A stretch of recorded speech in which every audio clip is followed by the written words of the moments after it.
Assalamualaikum warahmatullahi wabarakatuh. Kembali bersama kami di podcast Mamuji MA Miftahul Ulum Sitiaji. Puji syukur kehadirat Allah Subhanahu wa taala yang telah memberikan taufik serta hidayahnya sehingga kita bisa menjalankan aktivitas sehari-hari.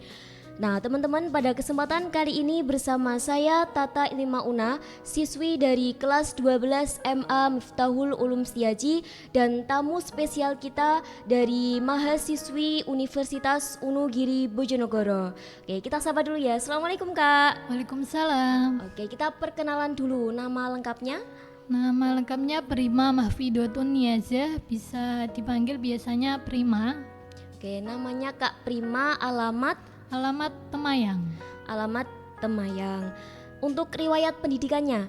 Riwayat pendidikannya yang pertama dari SMP itu dulu saya di SMA Darussalam Dungmas Gedung Rejo, dan dilanjut di MA-nya juga sama, masih di MA Darussalam Dungmas Gedung Rejo, terus sekarang lanjut di Universitas Unugiri.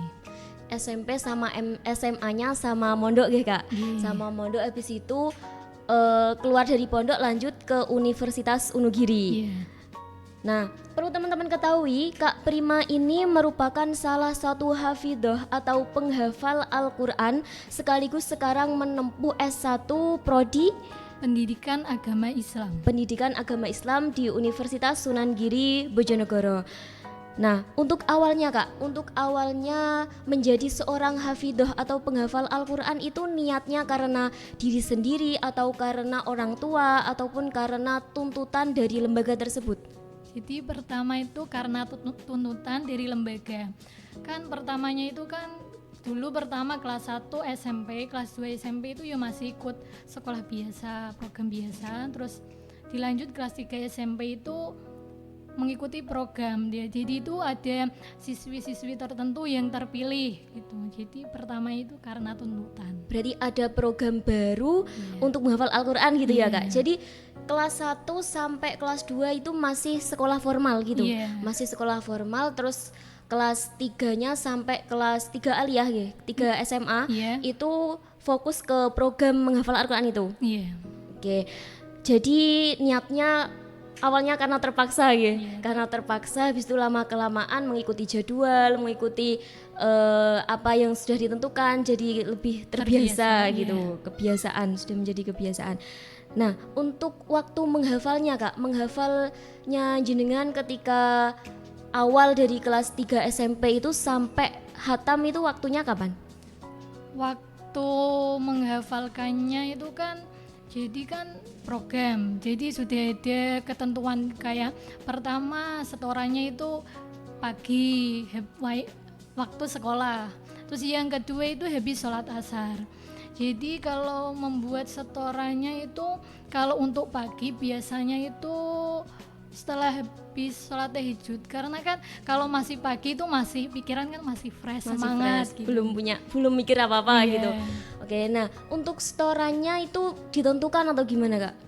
Enggak, yang kalau pertama itu enggak harus satu halaman gitu, enggak. Yang penting nambah, yang penting setor gitu. Jadi pertama waktu kelas 3 SMP itu kan masih juz 30.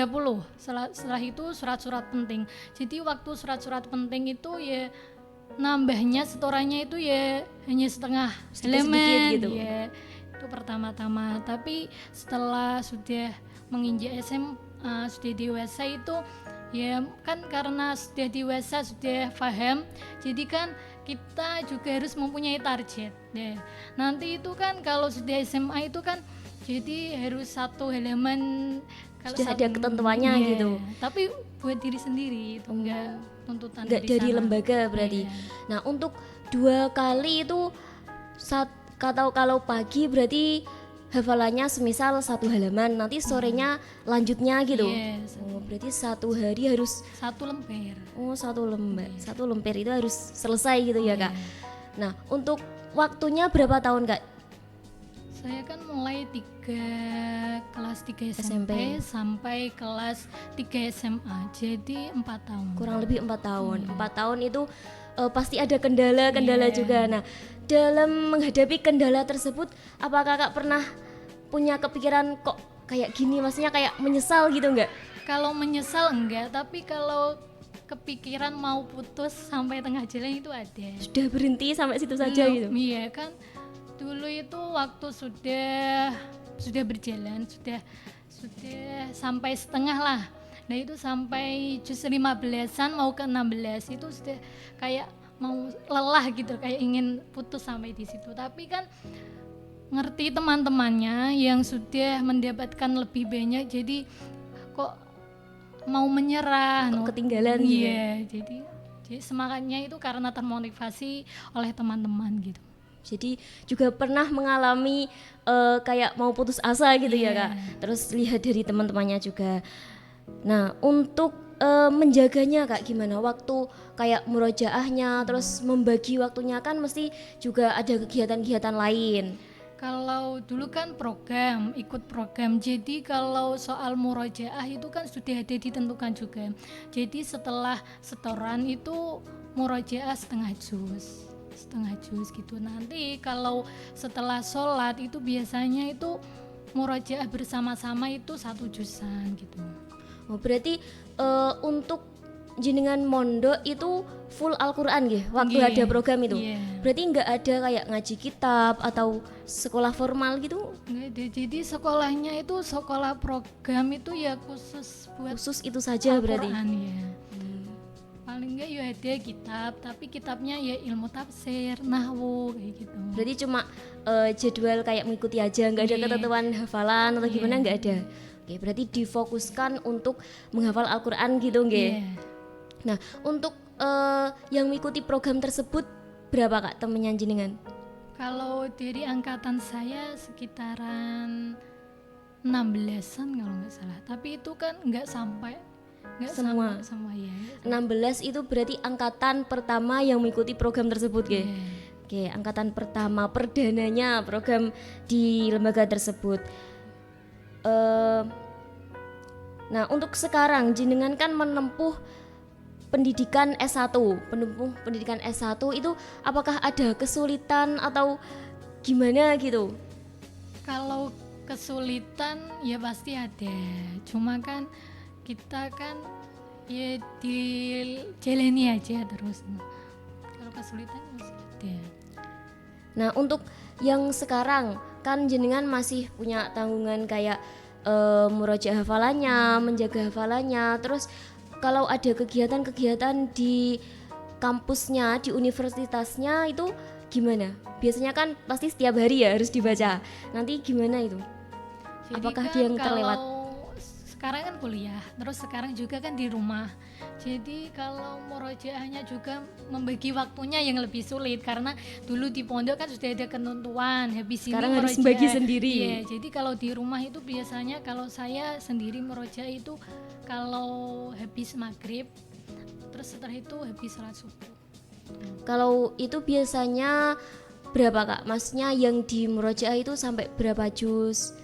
Kalau saya sendiri nggak harus banyak, yang penting istiqomah kalau kita gitu. Berarti jadi yang penting telaten gitu. Iya, kalau saya itu kalau habis sholat maghrib itu hanya setengah, terus lanjut setengahnya sholat subuh itu setengah, jadi satu hari 1 juz. Oke, nah untuk setelah hatam, setelah diwisuda lulus itu ada nggak sih hafalan yang kayak sulit banget terus kayak hilang gitu? Ada. Kalau itu ada kan. Kalau saya itu gini. Dulu itu kalau yang pertama membuat hafalannya itu sulit, waktu murojaahnya itu gampang. Tapi kalau waktu nambahnya itu gampang, murojaahnya yang sulit. Cepet hilang berarti. Iya, kalau saya gitu. Jadi itu teman-teman untuk cerita bagaimana prosesnya menjadi seorang hafidhah sampai sekarang kayak gini bisa hatam. Pernah juga kayak ada kendala-kendala hampir putus asa, terus harus bisa membagi waktu juga ya Kak, membagi waktunya supaya gimana sih bisa tetap kita jaga, kita pegang hafalan tersebut. Kalau sekarang cita-citanya atau harapannya ke depannya mau gimana Kak? Harapannya ya bisa bermanfaat bagi orang, terus ya bisa menjaga Al-Qur'annya. Kalau untuk sekarang mengajar di dinia atau mengajar di lembaga napa mboten?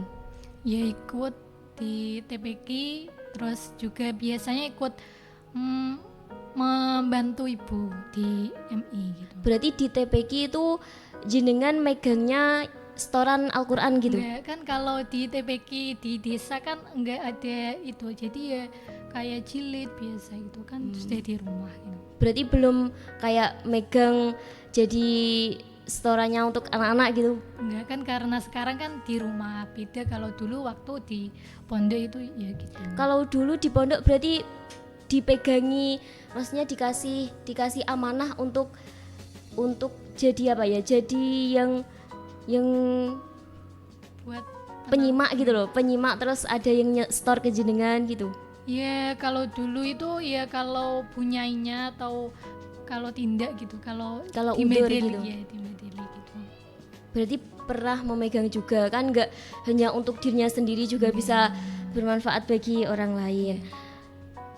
Oke, nah sekarang pesannya untuk teman-teman yang punya inisiatif atau punya rencana cita-cita pengen jadi hafidhah Quran tapi juga masih pengen melanjutkan pendidikannya sampai ke perguruan tinggi, Kak. Motivasinya Yang penting kalau ingin menghafalkan Quran, yang penting itu pertama niat. Jadi niatnya dulu, terus setelah itu semangat, fokus pada diri sendiri, terus juga harus mempunyai target. Jadi kalau kita mempunyai target kan kita akan, seumpama kita target kita saya 3 tahun harus khatam. Jadi kan gimana caranya biar kita 3 tahun itu bisa khatam Al-Quran. Jadi kalau kita mempunyai target, insya Allah kita juga bisa semangat. Oke, gitu teman-teman. Intinya kita harus mempunyai target supaya apa yang kita impikan itu bisa berhasil sesuai apa yang kita harapkan gitu ya, Kak. Nah, terima kasih saya ucapkan kepada Kak Prima yang telah mengisi podcast hari ini, podcast Mamuji MA Miftahul Ulum Sitiaji. Terima kasih telah meluangkan waktunya, membagi pengalamannya kepada teman-teman. Dan tadi teman-teman perlu diingat untuk motivasinya, jangan pernah putus asa juga. Terus kita harus mempunyai target yang penting supaya kita mampu mencapai impian kita itu kedepannya menjadi apa gitu ya, Kak. Oke, terima kasih, semoga podcast kali ini bermanfaat bagi teman-teman semua. Jangan lupa like, subscribe, dan komen. Terima kasih, sekian dari saya. Wassalamualaikum warahmatullahi wabarakatuh.